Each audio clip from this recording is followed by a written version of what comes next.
Notre prochain conférencier, c'est Louis-Philippe Tessier, directeur opérationnel de Mobilidé. Donc toi aussi, aujourd'hui, je vais lire ton petit CV. Monsieur Tessier est titulaire d'un baccalauréat en sciences politiques et environnement de l'université McGill et d'une maîtrise en environnement à l'université de Genève. Il a débuté sa carrière pour l'organisme Mobilidé. Okay, on est beaucoup dans les jeux de mots, dans les firmes de mobilité, donc c'est ça, eux c'est Mobilidé. En Suisse, où il a travaillé pendant 5 ans comme stagiaire en géomatique, puis chargé de projet et enfin conseiller en mobilité. En 2019, il s'ennuyait d'ici, donc il est revenu à Montréal et maintenant il est directeur opérationnel pour la succursale canadienne de mobilité. Il est ici cet après-midi avec nous pour parler de la plateforme Fairmove et aussi d'un projet concret de covoiturage en milieu régional qui a été développé dans le Jura suisse. Merci beaucoup. C'est à toi. Merci pour l'introduction. Merci pour l'invitation aussi, surtout. C'était la première fois que je viens dans la région, donc c'est quand même vraiment intéressant. Ça me permet de pouvoir redécouvrir le Québec, puis vous pouvez l'entendre. Je viens du Québec, mais ça s'entend plus trop, donc j'ai encore pas mal de choses à réapprendre. Donc, la présentation aujourd'hui que j'ai pour vous, en fait, c'est 2 éléments. C'est en premier, en fait, un retour sur une expérience d'un dispositif de covoiturage qu'on a mis en place dans l'arc jurassien, c'est entre la Suisse et la France, dans une région un peu montagneuse parce qu'il n'y a pas de transport public, il n'y a pas d'infrastructure. C'est assez compliqué, en fait, aussi d'en aménager parce que, justement, la topographie du terrain est assez complexe. Une région aussi beaucoup où est-ce qu'il y a justement des entreprises qui travaillent dans le milieu de l'exploitation des ressources premières, transformation, etc. Donc ça, c'est la première partie, en fait, vraiment un retour d'expérience sur ça. Puis la deuxième, en fait, c'est pour vous parler de notre plateforme qui s'appelle Fairmove, puis du module de covoiturage spécifiquement qu'il y a dedans.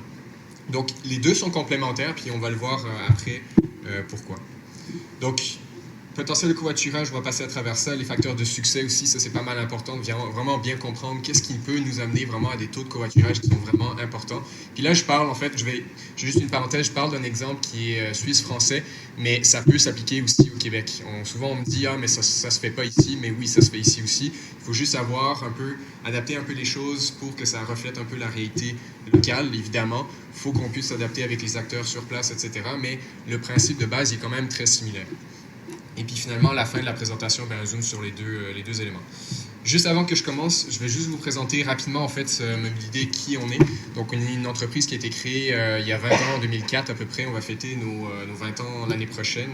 On est maintenant 28 personnes, donc une entreprise relativement jeune, toutes des personnes qui sont très passionnées en mobilité, des personnes qui ne sont pas ingénieurs, pas architectes ni urbanistes, on est vraiment des personnes qui sont en sciences sociales. On est plus là pour apporter des solutions innovantes, vous aider dans des stratégies, des actions concrètes à mettre en place. Et puis, par la suite, justement, on a développé une plateforme qui complète un peu notre partie conseil. Donc, Mobilidé, vous l'avez sûrement entendu, je viens de le mentionner, mais on est une entreprise de conseil comme Mobilité aussi. On travaille ensemble depuis maintenant 1 an. Et puis, on a des synergies justement sur ce qu'on peut apporter justement aux acteurs dans différentes régions du Québec. On fait des plans de mobilité. On a Fairmove, en fait, qui est notre solution IT, notre solution en ligne, que je vais vous montrer dans un instant.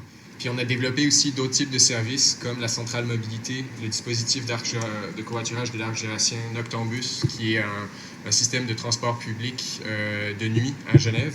Et puis un système de livraison de courses à domicile, donc depuis les Provigo métro et le reste. Donc ça, c'est pour Mobilidé, c'est pour notre entreprise. Maintenant, pour commencer vraiment dans le vif du sujet, en fait, les bénéfices du covoiturage, je pense que vous êtes déjà bien au courant en fait de ces différents avantages. Donc évidemment, dans certaines régions, à certains endroits, ça réduit la congestion. Si on a plus de personnes par véhicule, on a moins de véhicules sur les routes. C'est sûr que ça ne s'applique pas dans toutes les régions, plus à certains endroits. Pour l'impact environnemental, même chose. Un véhicule, plus de personnes dedans, on a un bilan CO2 qui est beaucoup plus faible. C'est un autre avantage. Les épargnes financières, ça touche vraiment les personnes concrètement, surtout dans un contexte en ce moment d'inflation où est-ce que ça coûte un peu plus cher à l'épicerie, ça coûte un peu plus cher à l'essence, etc.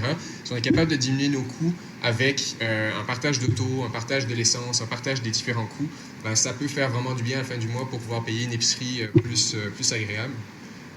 C'est une activité sociale, ça aussi c'est très concret en fait pour tout le monde. Il y a des matins où est-ce que ça fait 3-6 mois qu'on travaille, on n'a pas pris de vacances, ça nous tente moins d'aller au travail. On a juste à se poser dans le covoiturage avec quelqu'un d'autre. On dit à nos covoitureurs qu'on n'est pas vraiment d'humeur aujourd'hui. On se met de la musique puis on dort, peut-être, ou on fait autre chose. C'est vraiment agréable pour tout le monde. C'est une façon aussi d'optimiser le stationnement. Donc, ça aussi, c'est pas applicable dans toutes les régions, mais dans certains endroits où est-ce qu'il y a des pénuries de places de stationnement, ça nous permet de pouvoir avoir beaucoup plus de personnes par place de stationnement. Donc, on peut en faire autre chose. On peut le verdir, on peut le transformer en espace de stationnement pour vélo. Si c'est des stationnements intérieurs, on peut faire... J'ai des clients, en fait, qui ont fait des espaces de ping-pong dans leur stationnement pour pouvoir faire ça aussi. On peut faire vraiment beaucoup de choses, en fait, avec des espaces qui sont récupérés quand ils sont optimisés. Et puis, finalement, dans certaines régions, encore une fois, ça peut encourager les transports publics. Parce qu'avec des stationnements incitatifs, on conduit une partie du chemin ensemble, puis ensuite de ça, on prend le transport public pour se rendre au travail, avec un train, un autobus ou avec un tramway, par exemple. Donc ça, c'est pour vraiment les bénéfices généraux du covoiturage. Puis ensuite de ça, maintenant, les facteurs de succès. Déjà, en partant, en fait, on peut penser très souvent que le covoiturage, c'est simplement mettre en place une plateforme en ligne, puis tout va bien se passer. C'est en partie vrai, mais il y a beaucoup d'autres choses, en fait. Il y a beaucoup d'autres facteurs de succès qui sont vraiment importants à mettre en place pour accompagner la pratique et faire en sorte que ça fonctionne. Un exemple que je peux vous donner, c'est un de nos clients qui il doit avoir peut-être 500 personnes, quelque chose comme ça. Ils sont arrivés jusqu'à 50 équipes de covoiturage de 2, 3 et 4 personnes, ce qui est vraiment assez exceptionnel dans le milieu. On n'en a pas beaucoup, en fait, qui sont comme ça. Et la raison, en fait, c'est qu'ils ont d'un côté une pénurie de places de stationnement, donc ils ont des mesures pour gérer, en fait, ces places, mais en même temps, ils donnent des avantages aux équipes de covoiturage, donc une priorité sur la place. Ils donnent aussi des critères additionnels, des subventions, des places qui sont bien situées dans le stationnement, etc. Donc, il y a vraiment une panoplie, en fait, de mesures à mettre en place. La mise en relation, bon, une plateforme comme Netlift, Poparide, Fairmove comme la nôtre aussi, covoiturage de la RTM, ou ça peut être aussi en dehors des plateformes. On peut faire des petits déjeuners de rencontres. Les gens se rencontrent, se parlent, se rendent compte qu'ils habitent aux mêmes endroits. Ça fait plus chaleureux aussi. Donc ça, c'est la partie mise en relation. Les incitations directes, une subvention, une carte de paiement pour l'essence, par exemple, qu'on donne à des équipes de covoiturage. On peut trouver plein de choses. On est assez libre, en fait, dans l'imagination. La tarification du stationnement, là, on vient rentrer, en fait, dans une autre partie qui n'est pas une incitation, mais qui est plutôt une désincitation. En fait, on essaye d'imposer une tarification pour avantager indirectement les personnes qui viennent en covoiturage. Les infrastructures, des voies réservées sur les autoroutes, des stationnements incitatifs aussi. Et finalement, en fait, deux derniers points. Le plan de communication, super important. On va le regarder tout à l'heure pour le covoiturage de l'arc jurassien. Et puis, nous, de notre expérience, justement, avec le dispositif de covoiturage de l'arc jurassien puis nos autres clients, un des facteurs indispensables, puis je pense qu'Alain l'a bien montré, en fait, tout à l'heure, indirectement, c'est d'avoir les bonnes personnes impliquées dans le projet qui sont favorables à ce projet-là. Si tout de suite, dans une entreprise, dans une collectivité publique, dans un arrondissement ou peu importe, on a des personnes qui croient vraiment que ça peut marcher, c'est souvent un des facteurs qui mène à ce que tout se débloque, en fait, un peu partout. On a des personnes qui vont vraiment pousser, qui vont développer des fonds, qui vont débloquer des fonds, qui vont pousser des motions au conseil, etc. Donc, on peut arriver vraiment à du succès, en fait, si on a les bons acteurs qui sont impliqués. Je vais juste, avant de continuer, en fait, ces deux nouvelles diapositives sur lesquelles je veux juste faire un petit retour. C'est un petit peu plus technique, mais je vais essayer de le résumer assez rapidement. C'est une étude qui a été réalisée en France entre l'année passée et cette année. La France, en ce moment, c'est un des pays dans le monde où est-ce que les dispositifs, les incitations de covoiturage sont les plus élevés dans le monde. Il y a vraiment beaucoup de travail qui est fait au niveau national et aussi au niveau des différents départements pour inciter les gens à faire du covoiturage quotidien, donc domicile, travail. Et puis, ils ont fait une étude, en fait, pour voir si les dispositifs qu'ils avaient mis en place, donc les subventions, les plateformes, etc., si ça amenait vraiment à des résultats concrets. Et puis, finalement, en fait, les résultats, c'est que c'est assez mitigé, puis qu'il y a beaucoup plus d'efforts, en fait, qui devraient être faits pour amener à des meilleures mesures. Par exemple, aujourd'hui, en fait, il y a seulement 3% des trajets qui sont covoiturés, qui seraient réalisés sur une plateforme en ligne. Donc, ça laisse, en fait, 87% des trajets qui sont faits par des personnes qui sont en dehors des plateformes. C'est, par exemple, vous et moi, on s'écrit un message, puis on se met dans une équipe, puis on le fait en dehors d'une plateforme. Tout ça, en fait, c'est pas géré, c'est pas subventionné, c'est pas accompagné, il n'y a rien qui est fait autour de ça. Au niveau environnemental, en fait, on a réalisé qu'il y a des trajets de covoiturage qui font moins de 10 km, alors que c'est sur des distances, en fait, comme ça, qu'on pourrait faire autre chose. On pourrait se déplacer en vélo électrique, en transport public, certaines personnes à pied, etc. Donc, ça vient un peu contrebalancer les effets positifs que le covoiturage peut apporter au niveau environnemental. Et puis, ben, finalement, en fait, il y a des aspects qui sont un peu plus difficiles sur lesquels on devrait travailler. C'est la fragmentation du territoire. Donc, on a aujourd'hui, en fait, des territoires qui sont très dispersés. Puis, en plus de ça, on a des fois, en fait, des structures de travail qui sont un peu rigides. On doit arriver à 8 h le matin ou à 9 h le matin, puis c'est rigide, ça bouge pas beaucoup. Donc, il y a une évolution aussi qui doit être faite, en fait, de ce côté-là.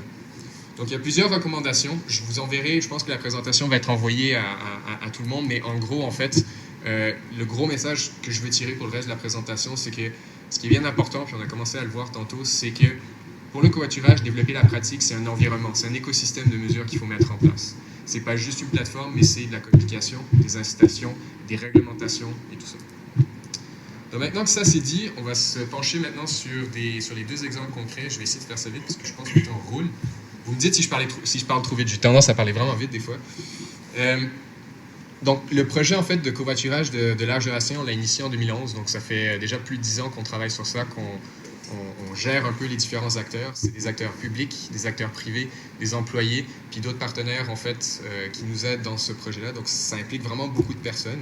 On a aujourd'hui plus de 40 000 personnes qui font du covoiturage dans ce dispositif-là. Donc, c'est quand même un beau facteur de succès. Puis la région, comme je vous le disais, en fait, c'est dans le nord-ouest de la Suisse, dans une région frontalière où est-ce qu'il y a beaucoup de montagnes, il y a très peu de difficultés de réaliser des infrastructures de transport public comme les trains, ça coûte beaucoup trop cher. Donc, ils trouvaient un moyen de pouvoir réduire la congestion routière. Puisqu'on parle, en fait, de beaucoup de personnes qui partent de la France, qui viennent travailler en Suisse, les postes frontières, ben, ils étaient pleins le matin, il y avait des heures et des heures d'attente. Des fois, ça me emmerdait les personnes en fait, qui vivaient dans les communautés proches des douanes. Donc, il fallait trouver des solutions.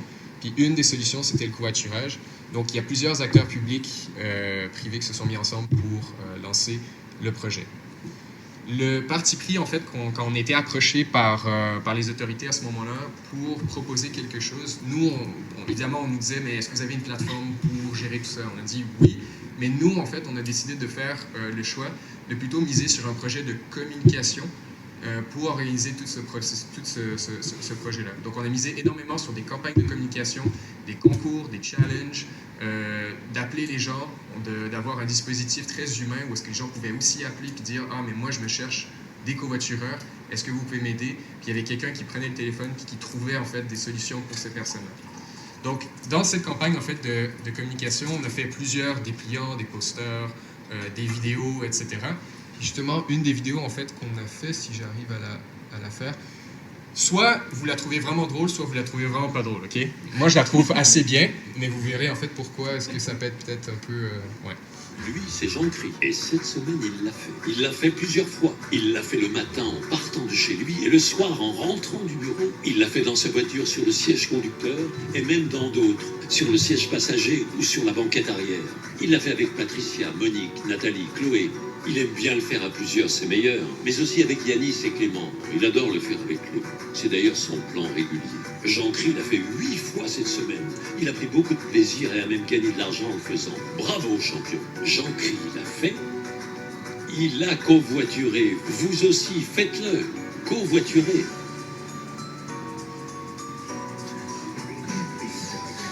Donc on a osé en fait aller avec des blagues un peu salaces. Soit ça passe, soit ça casse. Mais justement, l'avantage en fait qu'il y avait à faire une vidéo qui rentrait dedans, que les gens se braquent peut-être un petit peu, c'est que tout de suite, en fait, on vient marquer l'imagination, puis on vient dire, le covoiturage, en fait, ça peut sortir de l'ordinaire, puis on peut faire des choses qui sont vraiment cool aussi par rapport à ça. Donc, voilà, je vous dis pas en fait de faire la même chose, mais je vous dis que on peut faire des trucs assez cool. Lui, c'est Jean-Cri. Et cette semaine, il l'a fait. Il l'a fait plusieurs fois. On l'a déjà vu, merci. Voilà. Quelques chiffres maintenant pour vous donner un peu une idée en fait de qu'est-ce que ça coûte, qu'est-ce que ça peut rapporter, etc. Donc, au niveau en fait du taux de covoiturage, en 10 ans, on a doublé en fait les taux. On est entre 13 et 25%, c'est la moyenne à peu près par année. Certaines entreprises sont allées jusqu'à 40-45%, donc ça peut être plus haut, plus bas, etc. En comparaison avec le Québec, des derniers chiffres que j'ai pu trouver, selon les régions, c'est en 12 et 20% au Québec, donc on est autour en fait de ces bilans-là. Moi, ce que ça me dit, en fait, c'est que s'il y avait vraiment des mesures dans des régions qui se faisaient de ce calibre-là, on pourrait augmenter beaucoup plus, en fait. Probablement plus que les 12-20% qu'on a, donc être plus élevé qu'en Suisse et en France que ce qu'on a aujourd'hui. Pour les avantages, en fait, personnels, parce que c'est ça, en fait, aussi qui est vraiment important à montrer, c'est que pour les personnes, il y a des avantages aussi. C'est à peu près 3 800 $ d'économiser par personne par année. 3 800 $, c'est quand même vraiment beaucoup. Mis dans des actions, en fait, en bourse, par exemple, avec un rendement, on est capable de pouvoir aller générer beaucoup plus d'argent. Donc, ça peut être quand même assez avantageux, ou même on peut l'utiliser pour, encore une fois, ses épiceries ou autre chose. C'est à peu près proche d'une tonne, en fait, de CO2 économisé, vraiment beaucoup. Et puis, c'est 6500 km d'économisés par personne qui n'ont pas été réalisés en auto solo. Ça a été fait en covoiturage. Donc, c'est quand même vraiment des chiffres assez importants. Il y en a plus ici. Il y en a beaucoup. Encore une fois, vous allez avoir la présentation. Mais en gros, le budget annuel en 2011, c'était d'environ 350 000 Canadiens. Ça peut paraître beaucoup, mais en réalité, si vous vouliez faire la même chose pour essayer d'aller rejoindre le même nombre de personnes en transport public, ça coûterait le double, le triple ou quadruple, en fait, le montant. Donc, on est vraiment, en fait, dans quelque chose qui est quand même très abordable, puis on va le voir après. C'est des économies de 15 millions par année, ou en tout, je ne sais plus trop, mais en tout cas, des économies quand même de plusieurs millions de dollars qui ont été réalisées là-dedans. Et puis, c'est vraiment, au final, on s'est rendu compte que c'est complètement imbattable par rapport à des projets, en fait, d'infrastructures lourdes pour les transports publics. Puis finalement, en fait, pour les personnes, pour les coûts d'acquisition, donc combien est-ce que ça coûterait par personne pour aller chercher un nouveau covoitureur? C'est en réalité 316 $ par année. Ce qui est rien du tout, là. 300 $ par année pour aller chercher un salarié et le convaincre à faire du covoiturage, c'est vraiment peu d'argent investi. Puis la maintenance, en fait, pour garder ces personnes à faire du covoiturage année en année, c'est à peu près 13 $. Donc, encore une fois, de l'argent, comme vraiment des sommes qui sont vraiment très, très petites. Puis, je termine avec ça. En fait, si vous voulez en apprendre un peu plus sur la question, vous pouvez soit scanner le code QR ou aller sur le site web, en fait, puis il y a des podcasts qui ont été réalisés, des balados-diffusions sur les différentes thématiques. Donc, vous pourrez avoir des retours d'expérience de certaines entreprises, je pense, et tout ça. Dernier cas de figure, c'est complémentaire un peu à ça, parce que là, on a parlé d'un dispositif en fait qui misait aucunement sur une plateforme en ligne. On n'a pas utilisé de plateforme en ligne. Puis là, on va parler d'une plateforme en ligne. Donc, c'est pas contradictoire, mais c'est juste complémentaire. Et puis, les deux peuvent travailler vraiment ensemble. Si on met en place une plateforme, il faut avoir les autres mesures. Puis si on a les autres mesures, éventuellement, une plateforme, ça peut aider aussi. Donc, nous, en fait, notre plateforme, elle ne fait pas juste du covoiturage. C'est une plateforme qui est très versatile. Puis c'est vraiment ça, sa force. C'est qu'on peut gérer, en fait, différents éléments avec. On peut gérer les bilans CO2, le covoiturage, gérer les places de stationnement, les différents actifs de l'entreprise, comme des bureaux, des casiers, des salles de conférence, des voitures d'entreprise, etc. Puis ça permet aux gens, en fait, d'une entreprise ou d'une collectivité de pouvoir, au quotidien, gérer leurs déplacements. Donc, de dire, demain, je viens en voiture, après ça, je viens en covoiturage, etc. Donc, c'est de gérer le covoiturage. Nous, ce qu'on fait, en fait, c'est qu'on gère le covoiturage autrement que juste de dire, voici une plateforme en ligne, vous pouvez le faire avec des personnes de votre entreprise ou des personnes que vous ne connaissez pas. On gère plutôt le covoiturage à l'inverse. C'est qu'on dit, si vous faites du covoiturage, on vous donne une place de stationnement automatiquement.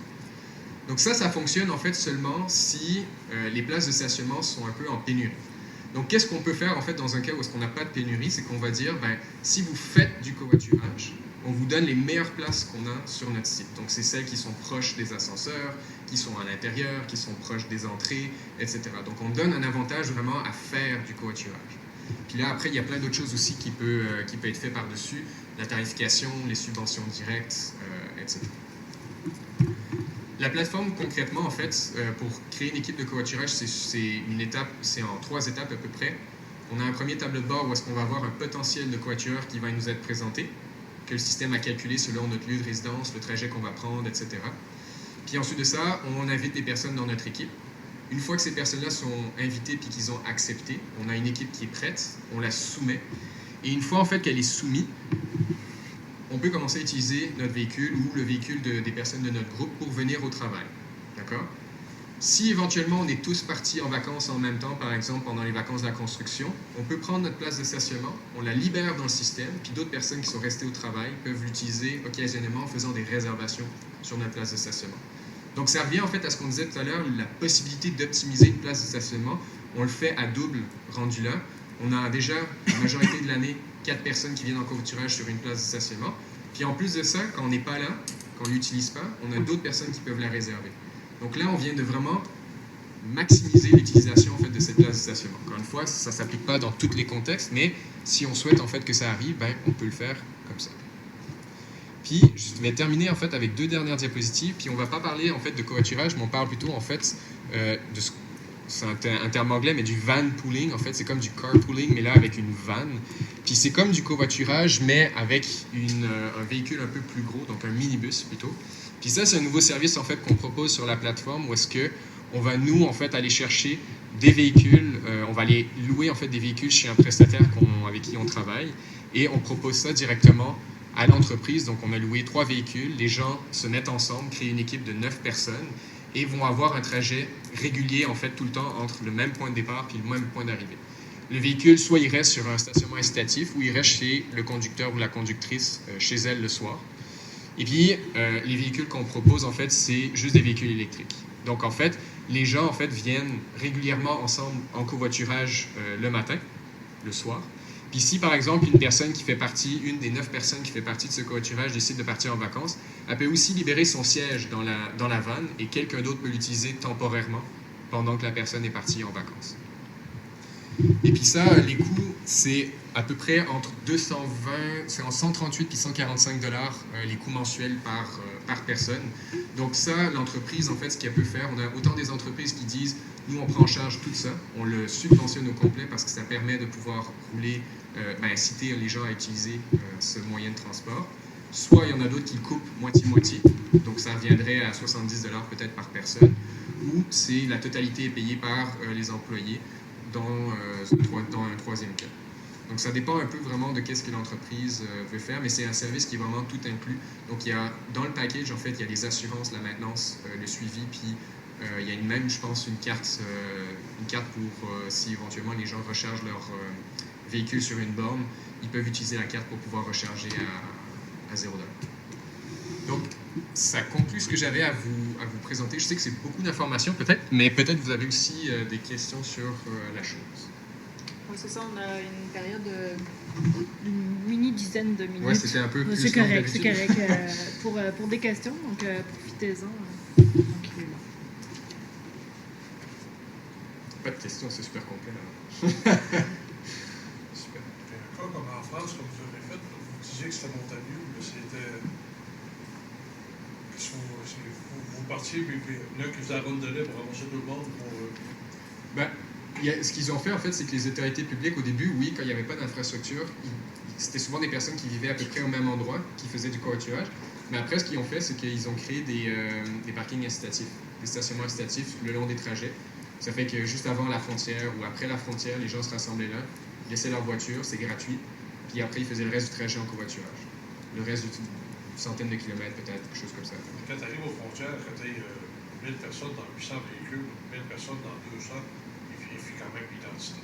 La file est moins longue, mais le temps d'attente ne doit pas être beaucoup. En fait, entre la France et la Suisse, il y a une frontière, mais c'est le même espace Schengen, donc il n'y a plus de contrôle vraiment aux frontières. Ah, okay. Ça passe assez rapidement. Le seul moment où ils contrôlent, c'est peut-être pendant la fin de semaine, où est-ce que les gens ils vont faire des courses, puis là, ils contrôlent peut-être un peu, mais sinon, la plupart du temps, ça fait juste passer. C'est juste que là, puisque souvent on passe de 4 voies à peut-être 2 voies pour passer la frontière, ça crée des bouchons. C'est pour ça, en fait, que ça crée plus de temps. D'autres questions?